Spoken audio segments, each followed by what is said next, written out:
Caribbean Newsline is brought to you by the Barbados Tourism Marketing, Inc.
Barbados' Attorney General promises to bring corrupt officials in the former administration to justice. Our top story in Caribbean Newsline for Wednesday, July 11th. From the CMC News Center in Bridgetown, I'm Dawn Paris. Good evening.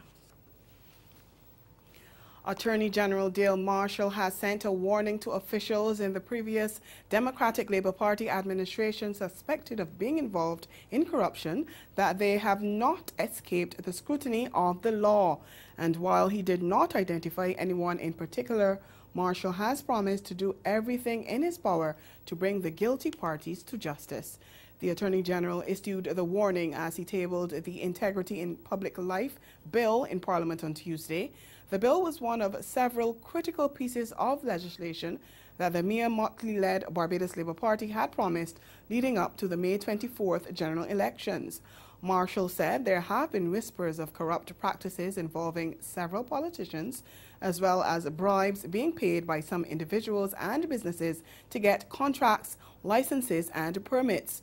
And he says a special team will be set up to spearhead the fight against corruption. The courts are going to be involved, and they want to say that they've already begun to put together a team of individuals to advise and to help to direct the process. And let me say that this work will not be done by public servants.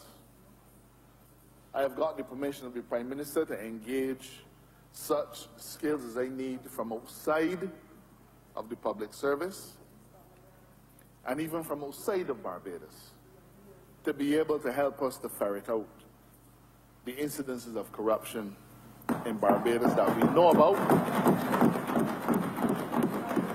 know about, sir, but for which we have no proof.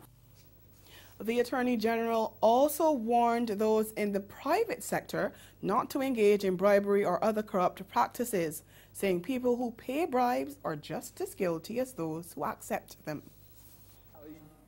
For so long as I am Attorney General of this country, intend to strain every sinew of mine to the point of breaking. I intend to engage every agency of the Crown, either in Barbados or outside of Barbados. I intend to do everything that I can, sir, to bring the perpetrators of that dishonest activity to heel.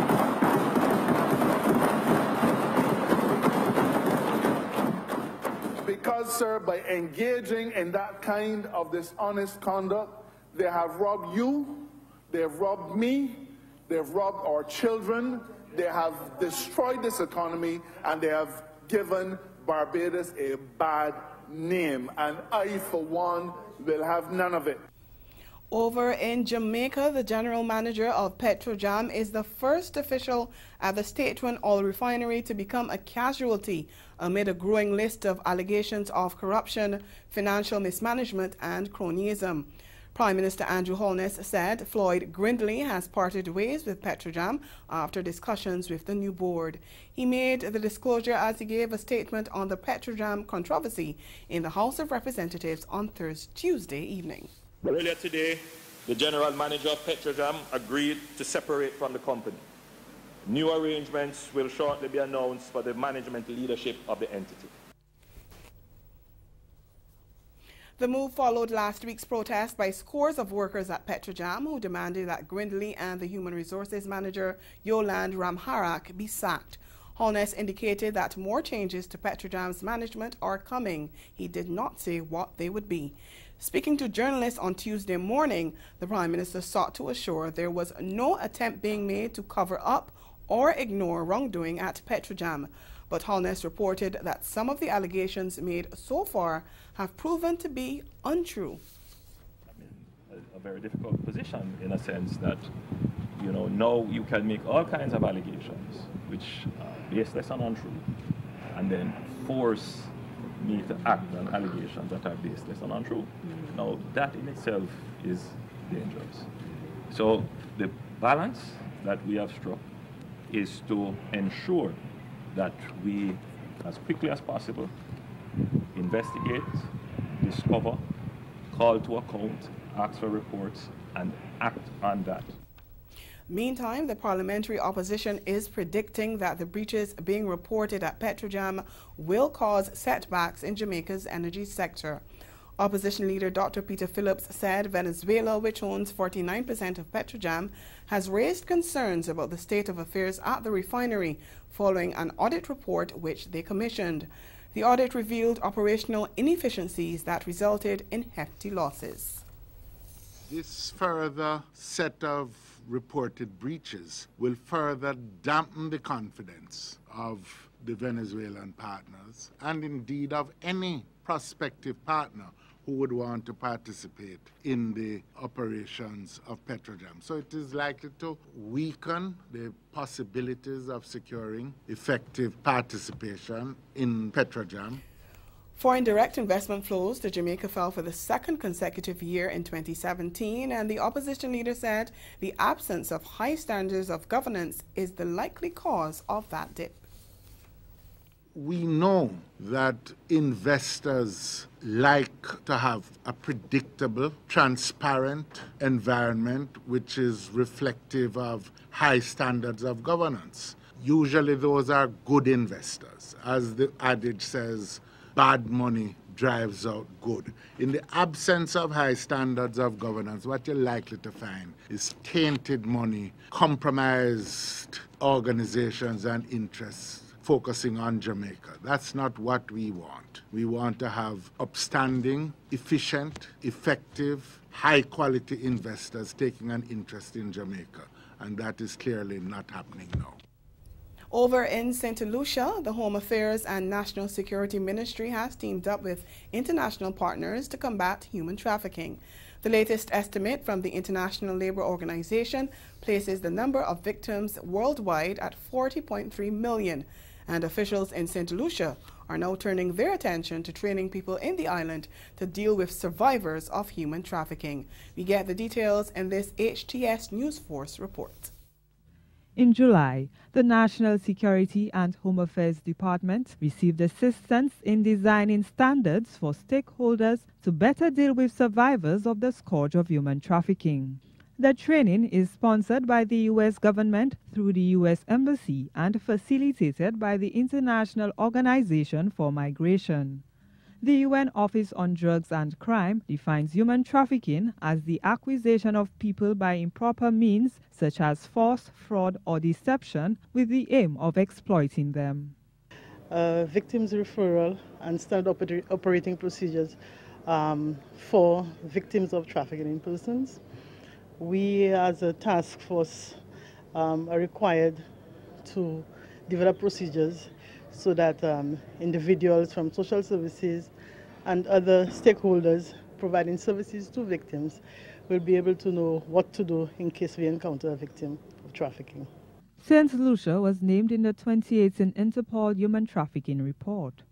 Acting Permanent Secretary of the Home Affairs and National Security Department, Elizabeth Bailey, says although no one has been officially charged, steps must be taken to ensure that victims are further protected. We've had a few suspected cases. We haven't had any cases that were actually prosecuted. However, the fact that we have not prosecuted a case doesn't mean that it doesn't exist. So we have to prepare ourselves so that when we find a victim and we can't prosecute, and we have to provide the services they need, because we don't want to re-victimize them. We want to give them the support and to help them recover from this problem, which is getting more and more prevalent across the world. Police officers, the Immigration and Customs Department, the Border Control Authority, civil societies, female centers, and youth organizations were targeted for the seminar. Coming up in Caribbean Newsline, SEDIMA concerned that houses in the region aren't being built to withstand hurricanes. We'll be right back. It starts from sunrise, a city filled with an island vibe, music, people, color, friendship, culture, and the warmest of smiles. Come enjoy the unique costumes, pulsating steel pans, exotic culture, exciting fetes, and unforgettable people. Discover Antigua's Carnival, the Caribbean's greatest summer festival, July 27th to August 8th, because the beach really is just the beginning.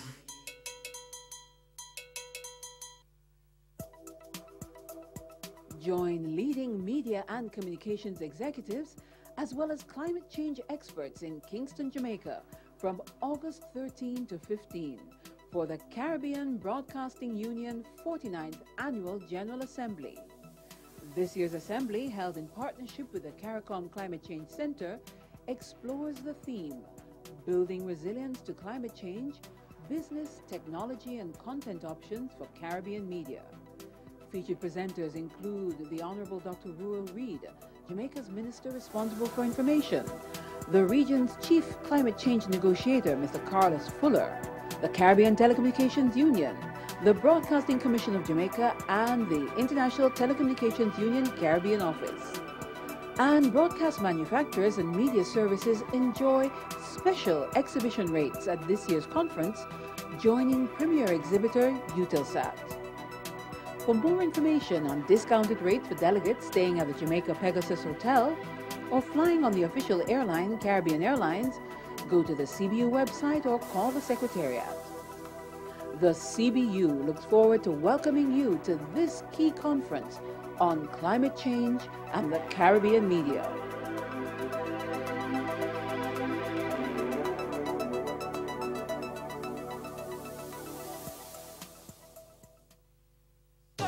Her passion for what she believes is unmatched. So I wanted to get to the point where you can shake me off that perfect piece. She's a book-off radio host, philanthropist, and motivational speaker. And I said, I'm going to write you a check for $10,000, which I'm not. Spirit, soul, and body. To get them some help through the transition. I'm Karita D, and you're listening to Girlfriend Get a Life.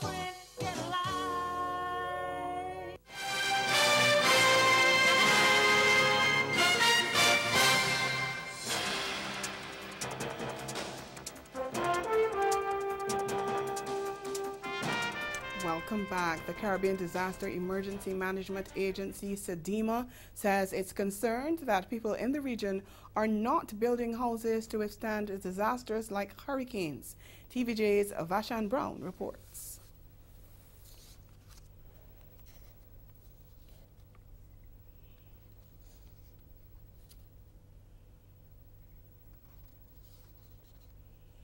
Last year, battered by two major hurricanes, Irma and Maria, the ferocious winds devastated the eastern Caribbean.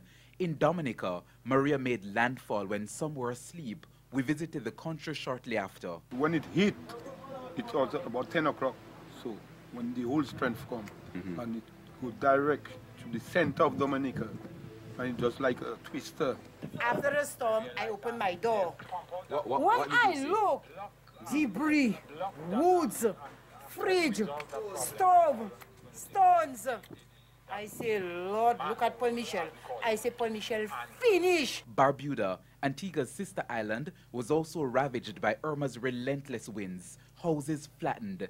The island was left empty for the first time in 300 years. Months after the hurricanes, the countries are still picking up the pieces. It means that their previous vulnerability is now heightened further. And, it's almost like a snowball effect. So those countries in particular will have a challenging season ahead of them. Executive Director of the Caribbean Disaster Emergency Management Agency, SEDIMA, Ronald Jackson, says the climate has been changing for a very long time, but the pace of that change is the real problem. He says history shows that ferocious storms have been around since the 1800s. The concern now is where and how people in the region are building houses. In Jamaica, after Gilbert, I think a lot of us recognize the importance of investing in simple things like hurricane straps and investing in appropriate roof designs. It's a lesson that is now going through the rest of the Caribbean, so to speak, as they go through their own experiences, and Irma and Maria brought that to the forefront. Mr. Jackson says it is possible to build houses to withstand a Category 3, 4, or even a Category 5 hurricane. We saw where homes were built appropriately in terms of the design of the roofing and, of course, the application of the necessary standards and the hurricane straps and the type and grade of galvanized or roof shingles. They stood up. In the midst of the destruction, these homes stood up. So it tells us that we can build in the right way to be able to withstand these kinds of events. We saw evidence where the use of the appropriate setbacks resulted in people being able to shelter at home rather than being displaced. Guyana is being urged to invest more in its national security. The advice has come from United States Ambassador to Guyana, Perry Holloway, who says collaboration among the private sector, civil society, and the government is needed to ensure the continued reduction of the crime rate. We get more in this HGP Nightly News report. Statistics released by the Ghana Police Force indicates that there has been a slight decrease in the number of crimes committed compared with the corresponding period last year. But crime continues to happen, and it has now caught the attention of U.S. Ambassador Perry Holloway, who suggested that Ghana invests more in its national security sector. Ambassador Holloway, who was at the time addressing a gathering at an event hosted by the Ghana Manufacturing and Services Association, explained that the investment by businesses to guard against criminal elements has placed a dent in their profitability. The ambassador observed that with an imminent oil and gas sector, there are concerns about how Ghana will handle its national security. He said that while plans will be put in place to address this issue, criminal minds will be doing likewise. One of the things that I think that everyone is worried about, and I heard a little bit of it there, is what is going to happen when oil gets here. I don't think it's oil and gas that attracts crime. I think it's more people, more money. So Guyana could be having a boom in stevia. We were talking about stevia, an agricultural product, but if it brought more money and more people, well, you guys are good business people. Well, let me tell you, the criminals out there are also business people, and what do they want? The same thing that you want, a profit. The ambassador noted that most times, profits which could have gone towards development projects as part of businesses' social responsibility have to be invested in heightened security measures. Ambassador Holloway made the point that compared with the rest of the Caribbean, Ghana is investing the least amount of funds in its security sector. He suggested that more needs to be done by the government. You can't have police or GDF or other officials, going after 21st century criminals with 19th century equipment and institutions. It just can't be done. So I think everyone, their heart is in the right place, and I think both the previous government and the current government has spent a lot of money on security. The U.S. government has probably over the last 10 years, I think, invested close to about 80 million maybe in security, certainly in the region, a couple of $100 million. And we've seen some good results. But the other lesson that I learned, especially in Colombia, is it is always a game of 3 steps forward and 2 steps backwards. The U.S. ambassador asserted that even with international assistance to help Ghana fight crime, it will take an all-hands-on-deck approach to deal with crime on a large scale. Ahead in Newsline Sport, a regional cricket commentator says how he expects the second test between West Indies and Bangladesh will go. We'll tell you what his predictions are after the break. This hurricane tip comes to you compliments the Caribbean Disaster Emergency Management Agency and the Caribbean Media Corporation. Be prepared. Collect enough water to last about 2 weeks, if possible, for flushing toilets and bathing. Remember, each flush takes about 6 gallons of water.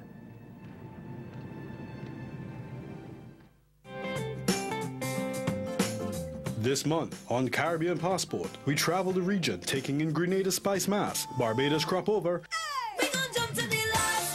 Antigua Summer Festival, and so much more, all coming up on this station.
A 5-wicket haul from Raymond Reefer has put the West Indies in firm control after the second day of the second 4-day test against India.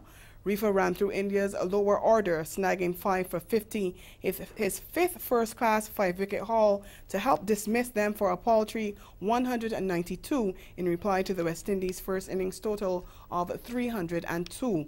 Resuming on their overnight total of 301 for 9, the Windies added just 1 run to their total, with skipper Shamar Brooks finishing unbeaten on 122. In their second innings, Windies openers John Campbell and Thomas once again gave the Caribbean side a good start, posting 51 runs in an opening stand. Once Thomas lost his wicket for 25, Jermaine Blackwood came to the crease and ensured there would be no further drama. Campbell is unbeaten on 43 and Blackwood is 23 not out. With a healthy first innings lead of 110, the Windies closed on 96 for 1, an overall lead of 206. Still in cricket, 2-time defending champions Trinidad and Tobago began their title defense in the Windies Under-17 Championships in fine fashion, dismissing Barbados by 154 runs on Tuesday.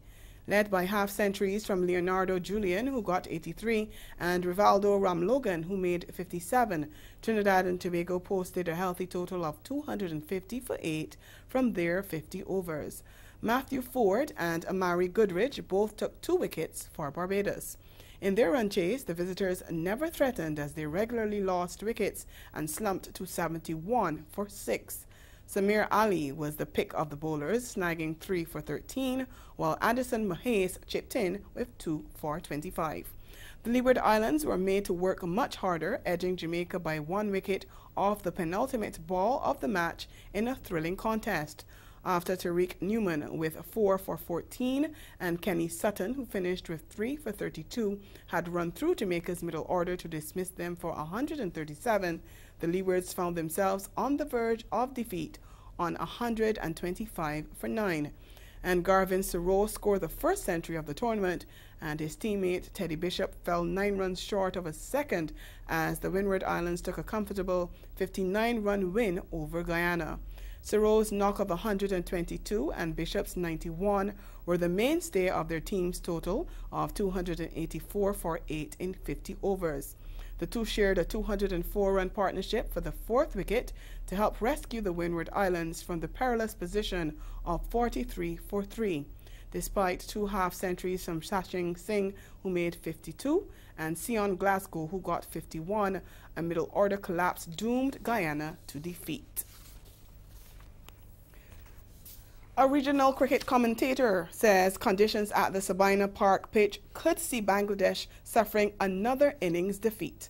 It comes from revered analyst Fazir Mohammed, who spoke with CMC Sport ahead of the second test starting on Thursday. The Windies pulled off an emphatic innings and 219-run victory over Bangladesh in the first test, and Mohammed says the visiting team may not be able to handle the Pacers on the Sabina Park pitch. It is green top, as we saw in Antigua, and anything like what we've seen for the 3 test matches against Sri Lanka, then I fully expect the West Indies to dominate once again, because from what we saw in Antigua, the Bangladeshis really are not equipped at this moment to cope with fast bowling on such a helpful surface. So I think the West Indies on a similar surface should have almost a similar result against Bangladesh.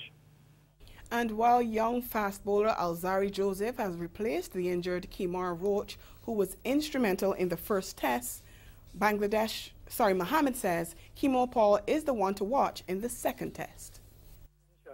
He had taken 4 wickets in the warm-up match against Bangladesh leading up to the first test match. But I would think Kemo Paul, the young all-rounder who's come to level and has played one-day international cricket in Zimbabwe in that qualifying tournament and really stood up well to the challenge, I think he should really be next in line to come into the final 11. So while certainly Alzari Joseph is someone in whom a lot has been invested and a lot is expected of for the long term, given the fact that he's been around and has been playing consistently, I would think that Kemo Paul should get the opportunity to replace Kemar Roach and make his test debut.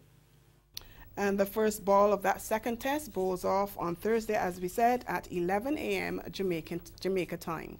Switching sports now, Jamaica's national hockey men and women's team are focused on coming out on top in next week's CAC Championships in Colombia.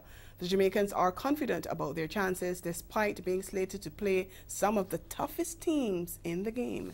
TVJ's Jordan Fort reports. Games and the 2020 Olympics being the big picture objectives, Jamaica's male and female teams have put in quite a bit of work ahead of next week's CAC Games. The men's team has been in training for the past 3 months for what assistant coach Aubin Ferguson says will be a tough competition. The top 2 qualified for the Pan Am Games, which is the next level towards being in the Olympics. So and we are drawn right now in what they call a group of death with Mexico, Trinidad, Barbados, so it will be nothing that we won't expect, but it's certainly not going to be a walkover. Kemar Mitchell agrees that the competition will be tough, but with 10 years national team experience and over 30 goals playing overseas for the New York Islanders, he says they're well equipped. I think with the intensity of training and the amount of players we have who played overseas, I think we are able to go through the zone easily.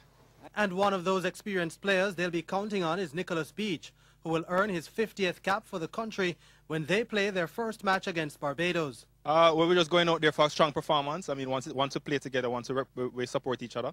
The team is very strong. We're hoping to have a good result in the first game, and then we'll see what happens for the rest of the tournament. And that's the sport. We'll be right back.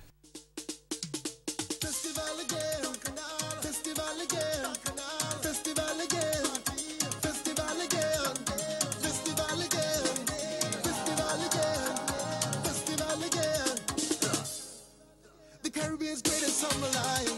Yeah, it's country around my time. 44 is me here. I know you love it here. Troops and festivities. Queen of the Caribbean. Take all night, no time for sleep. Emancipate with we. Best food and folklore.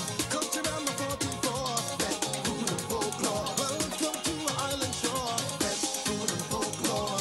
Entertainment to die for. Best food and folklore. Country around my 44.